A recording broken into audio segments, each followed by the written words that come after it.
코리안 핑거하트. 지금 당장 총리직을 때려치우라고 태국 헌법재판소가 새로 부임한 탁신 총리의 딸 패통탄을 사진 포즈 하나로 탄핵하려 합니다. 대체 태국에서 무슨 일이 벌어졌길래 부임한 지 얼마 안 된 새로운 총리를 탄핵하려는 걸까요? 안녕하세요.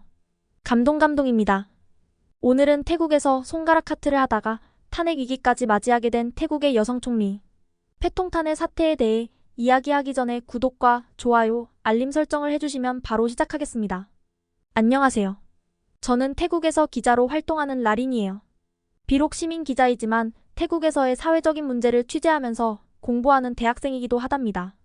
최근 태국과 한국의 불미스러운 분위기 속에 터진 태국 총리의 손가락 하트 사건의 이야기를 드리려고 합니다.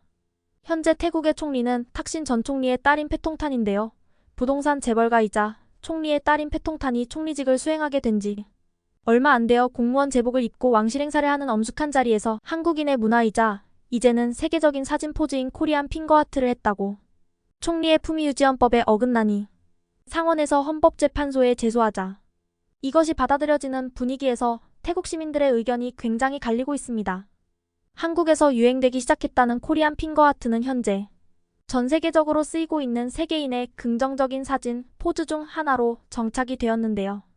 역시나 하트가 뜻하는 사랑이라는 단어를 긍정적으로 사진을 통해 표현하기 좋아 전 세계인들이 즐겨서 하는 포즈가 되었습니다. 이런 손가락 하트의 유래는 원래 서양에서는 돈을 뜻하는 손가락 동작이었고 동양에서는 돈을 밝히는 표시라 여겨지어 부정적인 표현으로 인식되어 잘 사용하지 않던 동작이었죠. 헐리우드 대표 영화 중 하나인 나홀로 지배를 보면 호텔의 서비스 직원이 팁을 요구하는 표시로 엄지와 검지를 겹치는 모습이 나오는데 물론 주인공 케빈은 그에게 씹던 껌을 주었죠. 서양식 표시로 돈을 요구하는 손동작이 한국에서는 어째서 사랑을 뜻하는 손가락 하트로 바뀌게 되었을까요?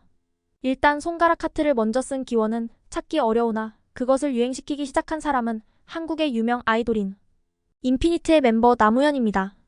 2011년부터 나무현은 자신의 팬들에게 팬서비스 차원에서 그리고 마치 비밀 사인처럼 그들에게만 구별하여 보내는 사인처럼 손가락으로 하트를 만들어 표시하였는데요. 그것을 본 다른 멤버들이나 아이돌들이 차용하기 시작하였고 아시아와 세계 전역으로 한국의 문화가 주류가 된 세계 문화계에서도 손가락 하트를 사진 촬영 시 적용하여 자신의 이미지를 긍정적이게 표현하기 시작합니다. 방탄소년단과 블랙핑크 같이 세계적으로 유명해진 K-팝 스타들은 사진 찍을 때 다양한 하트 표시로 유명하고 그리고 톰 크루즈 같은 헐리우드 스타들도 손가락 하트를 시작하면서 미국을 비롯한 서양 문화에서도 다양한 한국식 하트가 유행하기 시작합니다.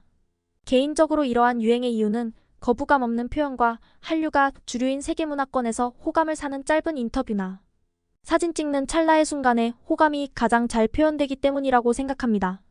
재미있기도 하고 호기심을 불러일으키기도 하고요. 이렇듯 한국식 사진 포즈는 대유행을 넘어 세계적인 사진 포즈로 자리 잡은 상황이죠. 다시 태국 이야기를 하자면 세타 타위신이 임기를 시작한 지 얼마 못 되어 부정인사를 빌미로 탄핵된 뒤 태국의 신임 총리인 탁신 친나왓의 딸 패통탄이 총리 임명이 되어 행보를 이어가는 와중에 왕실 행사에서 공무원 제복을 입은 채로 코리안 핑거하트를 제안하고 모두가 따라하는 포즈로 사진을 찍었는데 이것을 문제 삼은 의원이 헌법재판에 제소를 한 것입니다. 태국은 한류 문화를 가장 좋아하는 아시아 국가 중 하나이고 K-팝을 이끌고 있는 여자 그룹 블랙핑크의 멤버 중 리사가 태국 국적으로 태국에서의 한국적 문화와 인기는 이미 일상화된 지 오래였습니다. 그리고 너무도 자연스레 우리 태국인은 코리안 핑거하트를 취하며 사진을 찍고 그것이 어떤 불경한 것이나 국가를 모독하는 자세라고 생각하지 않고 오히려 사진을 보는 이들에게 호감을 사고 긍정적인 메시지를 담아 사진을 찍고 보는 이들에게 좋은 기분을 주려고 하는 행동으로 자리 잡은 거죠.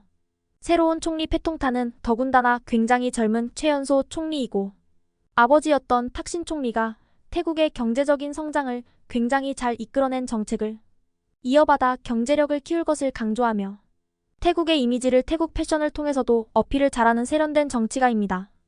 그런 신임 총리에게 말도 안 되는 명분으로 탄핵을 또 시도하려는 반대 군부 왕정파가 한국 문화를 공식 석상에서 포즈로 취했다는 명분으로 총리의 품위 유지가 맞지 않기에 탄핵을 요구하려는 것입니다. 무능한 국왕과 그를 호위하고 있는 군부가 태국의 발전을 이끌었던 탁신 총리를 끌어내렸던 것처럼 중국보다 못한 나라로 만들고 오히려 우리에게 도움을 주고 있는 관광산업에서 절대 다수인 160만의 한국인 관광객들을 쫓아내는 등 바보 같은 정책들로 나라를 망치는 것은 물론 그것을 우려해서 국민들이 좋아하는 유능한 탁신 총리의 딸이 집권하자마자 한국에서 유행하는 포즈를 취했다고 탄핵을 하고 있습니다. 세상에서 사진 찍은 포즈가 이상해서 탄핵된 총리는 존재하지 않습니다. 심지어 세계 문화를 주도하는 K-팝을 따라한 것이 죄라고 할 수 있을까요? 이런 발상은 K-팝을 사랑하는 태국 국민들의 문화도 없애려고 생각하는 것 아닐까요? 만약 이런 일로 탄핵이 된다면 태국 국민의 90%가 탄핵되어야 할 것입니다. 그게 아니라면 태국의 미래는 중국의 문화 대혁명을 지향하는 것일까요? 도대체 한국이 어떤 잘못을 했는지 알 수도 없는 논리로 우리들의 미래를 망치고 있는 것일까요? 코리안 핑거아트로 세계를 누비는 리사마저도 탄핵되어 블랙핑크에서 탈퇴를 해야 속이 시원한 것일까요? 한국의 문화가 인간에게 좋지 못한 중국의 탕후루 같은 음식이나 일본의 저급한 성 문화같이 사람들의 몸이나 정신을 해치는 문화라도 있는 것일까요? 제가 한국을 접해본 이상 그런 문화는 존재하지 않았습니다. 태국에 관광을 온 한국인들의 대부분은 친절하고 따뜻한 마음을 가졌으며 돈을 아낌없이 쓸 줄 알고 불평이 적은 사람들입니다. 다만 한국은 빨리빨리가 심하여 경쟁이 치열한 것과 빨리 가기 위해 운전이 거칠다는 것 외에 외국인의 시선에서 본 한국은 35,000달러의 눈부신 경제대국임에 틀림없었습니다. 그것에 걸맞는 그들만의 기술과 문화가 존재했습니다. 바로 우리도 그 문화와 기술이 필요합니다. 우리 태국은 20년째 1만 달러를 목표로 하는 중개발 국가인데 그 사이 중국은 우리를 추월했고 한국은 무에서 유를 창조하는 수준의 세계 경제 10대국이 되어버렸습니다. 우리는 이제라도 경제를 잘 알고 이끌었던 탁신 총리의 정책을 이어받아 지금이라도 패통탄이 세련되고 발전된 나라의 경제정책을 이끌어서 간신들만 들끓는 왕의 주변을 깨우치고 한국 같은 나라와 어깨를 나란히 했으면 합니다. 한국에 있는 많은 여러분들, 제가 이야기하는 태국의 상황이 얼마나 황당한 일인지 아마도 조금은 이해해 주셨으면 합니다. 한국에서 그동안 6.25 참전국가들에게 무비자 입국을 허용해 주어서 태국인들은 얼마나 좋은 혜택을 누리고 살았는지 달라진 한국의 위치와 태국의 상태를 깨닫고 이제라도 한국의 좋은 문화를 더욱 받아들여서 태국도 아시아에서 한국같이 발전된 나라가 되기를 희망하고 다시는 지금같이 태국인이 불법을 외국에서 저지르는 바보 같은 일이 없길 바랄 뿐입니다. 더불어 새로운 총리가 더욱 지혜를 발휘하여 정치로 자신들의 안위만 생각하는 왕과 군부의 세력들에게 참교육을 발휘하여 예전처럼 태국과 한국이 우호관계를 이어가길 진심으로 기원합니다. 오늘의 코리안 핑거아트 이야기 어떠셨을까요? 다시 한번 구독과 좋아요, 알림 설정을 부탁드리며 저는 더 재밌고 유익한 이야기를 준비해서 돌아오겠습니다. 항상 건강하고 행복한 일상이 되시길 바라겠습니다.